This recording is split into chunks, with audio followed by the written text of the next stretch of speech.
Daily Broadside, day 726. So, as soon as I woke up this morning, I started flipping through my phone. I was checking some emails, doing stuff. I clicked on to TikTok, and apparently it needed me to learn about, how should we say, disabled lovemaking. People that are paralyzed, either quadra or paraplegic, and how they copulate and fornicate and whatnot. And I'll admit, I stuck around because I was slightly curious. I had some ideas because I had been curious in the past. I actually have a friend who's paraplegic, but so I'd kind of looked up some things in the past. But one of the things I did not know that I stuck around to the end to find out was this dude was talking about, I don't even know what happened to him. I didn't look into the backstory. It was this guy and his girlfriend, and they're talking about how they make this deed happen. That's what they kept calling it, the deed.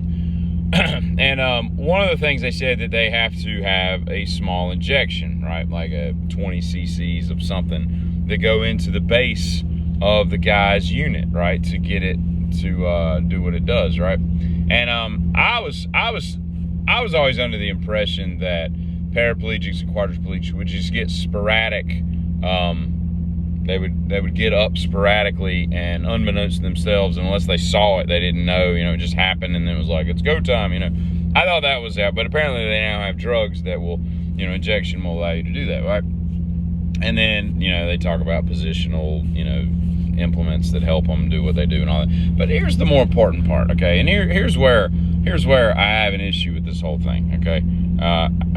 Don't hear me wrong. I have no issue with two people enjoying themselves, whether or not he can feel anything or not. There's still the concept of two people, gratifying one another for reasons because they enjoy each other's company and whatnot. But nevertheless, he says she starts talking about how much the shots cost, the injections, and she said it was $180 for a 2-pack. Okay, now I'm gonna assume that 1 pack is 1 session. That's all it takes, and that gets you through. And I don't know how long that lasts, as far as before it wears off or whatever. But nevertheless, let's just say 1 shot, 1 session, blah. So that's $90. And I started really, digging into my life and deciding how important that really was to me. I'm like, because we're really getting into like yeah. I mean, we're getting into, renting people out by the hour, those kind of prices at that rate. I mean, so I did the math. I'm like, so let's say they do this 3 times a week. And I don't know what most people are. I'm just throwing 3 out because that seems like a normal number. Could be high, could be low, depending on how busy you are. I don't know if paraplegics or quadriplegics, I would think quadriplegics, I would go really way down, because I think they have to have people like kind of a system and whatnot, that's kind of awkward. That's like a threesome, but a twosome. At any rate, let's stay on track. I wouldn't think it would be 3 times a week. Well, let's say it is. You got some really, 2 people that are really into each other, right? That's almost $15,000 a year. And so here's where I'm going with this, okay? I don't think that should cost anything, okay?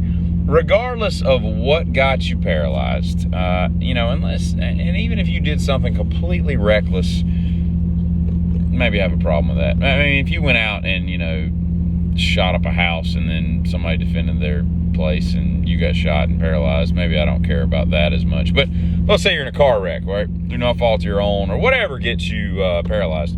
I don't think that should cost anything. And even if it costs anything, it should be like $6, right? $90? I mean, the dude, this is the last bastion of salvation left in his life, and it's all now visual because he's got no feeling in anything. So I think that, while they brought down the cost of insulin for people, capped senior medical prescription costs and whatnot, I think we should work on, people, what are those, what are the shots people get when they get anaphylactic shock? The EpiPens.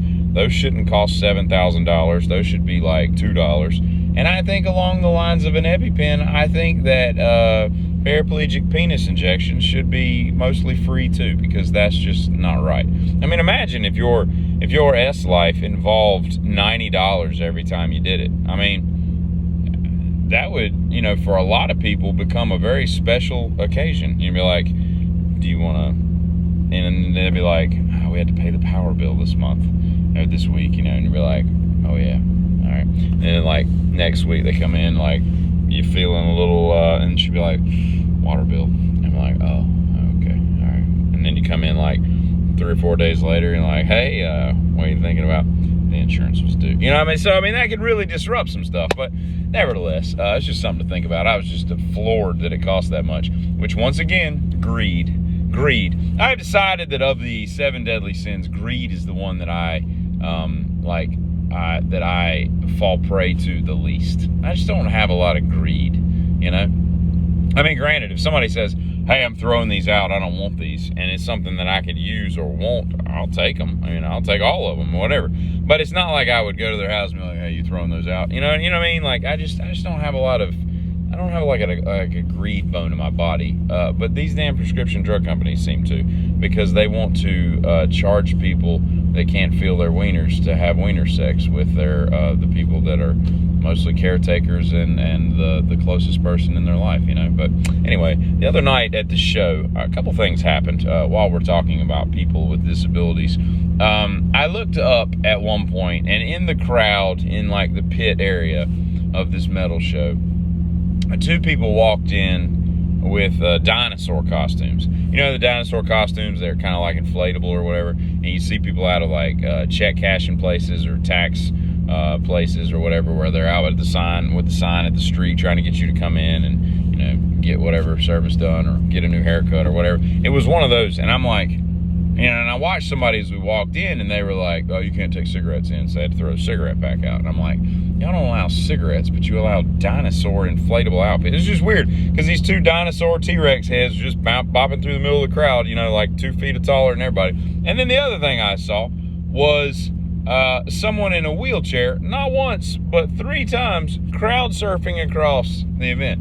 And I'm like, yeah, it's cool and all, but it just seems risky. I mean, you can't catch yourself, and you're technically 6 feet in the air. That's a long fall, especially if you land awkwardly with your hand jammed in the wheel of a wheelchair and all. I just didn't think that was a good idea, you know, although I support their right to do it. You know, it was kind of cool to see. I'm like, because at first I was like, because they never cut the house lights on. 4 bands, never cut the house lights on. So you're just walking around like in a dark closet all night long, bumping into people. And I'm like, is that a wheelchair? It's a wheelchair, you know. I stood in a merch line for an hour and a half, only because it was right there in an event center. It wasn't really in the Coliseum proper, so I could see everything. So I was like, we'd be waiting in line we'd be standing somewhere anyway. Why not just stand in line? So I finally get through there, and I'm like, why is it? There had to be, no joke, probably 3,000 or 4,000 people in this little event center there, and there had to be 1,000 to 1,500 people that went through that merch line, each spending at least $50, and like my buddy spent close to $200. I mean, so insane amount of money what they made. But the whole time I'm like, why is this taking so long? Everything's $40. Hand the people $20 and go on your merry way. This shouldn't take 2 seconds. Like, we should be in, we should be out. It's like buying a pack of chips at a convenience store, you know, which I don't support because there's no chips left in them, and chips really aren't good for you anyway. But I get up there and I get a shirt, and the girl, she's like, it's $43.17 or whatever she said, and I'm like, what? She's like, oh, the tax. And I'm like, y'all charging tax? That's why this is taking. She pulls out a calculator to subtract the $50 bill I gave her from $43.17 or whatever it came out to be. And I'm like, this is why this is taking so long. You know, y'all would sell more shirts, because some of these people, the concert's going to end before they get through this line, and they're not going to be able to buy anything. And I was like, y'all would make more money if you just round everything off to the nearest 5. Just charge me $45 and add the tax. I couldn't believe it. And the last thing I'll say is, well, 2 things. First of all, metal chicks, I love you. I don't know where you go to get all this Hot Topic outfit you wear, but there's something special about a pale chick in black with tattoos all over and daddy issues. Nevertheless, I'm getting off track. But here's what I'll say. We got to stop with the battle vests, okay? These battle vests, it's just not a good look for anybody. No one cares. No one cares. And, yeah, that's just, I think that's where we should be with that. It's just let go of it. Just let it go. And I think that's all I have to say about that. Hey, Giddy.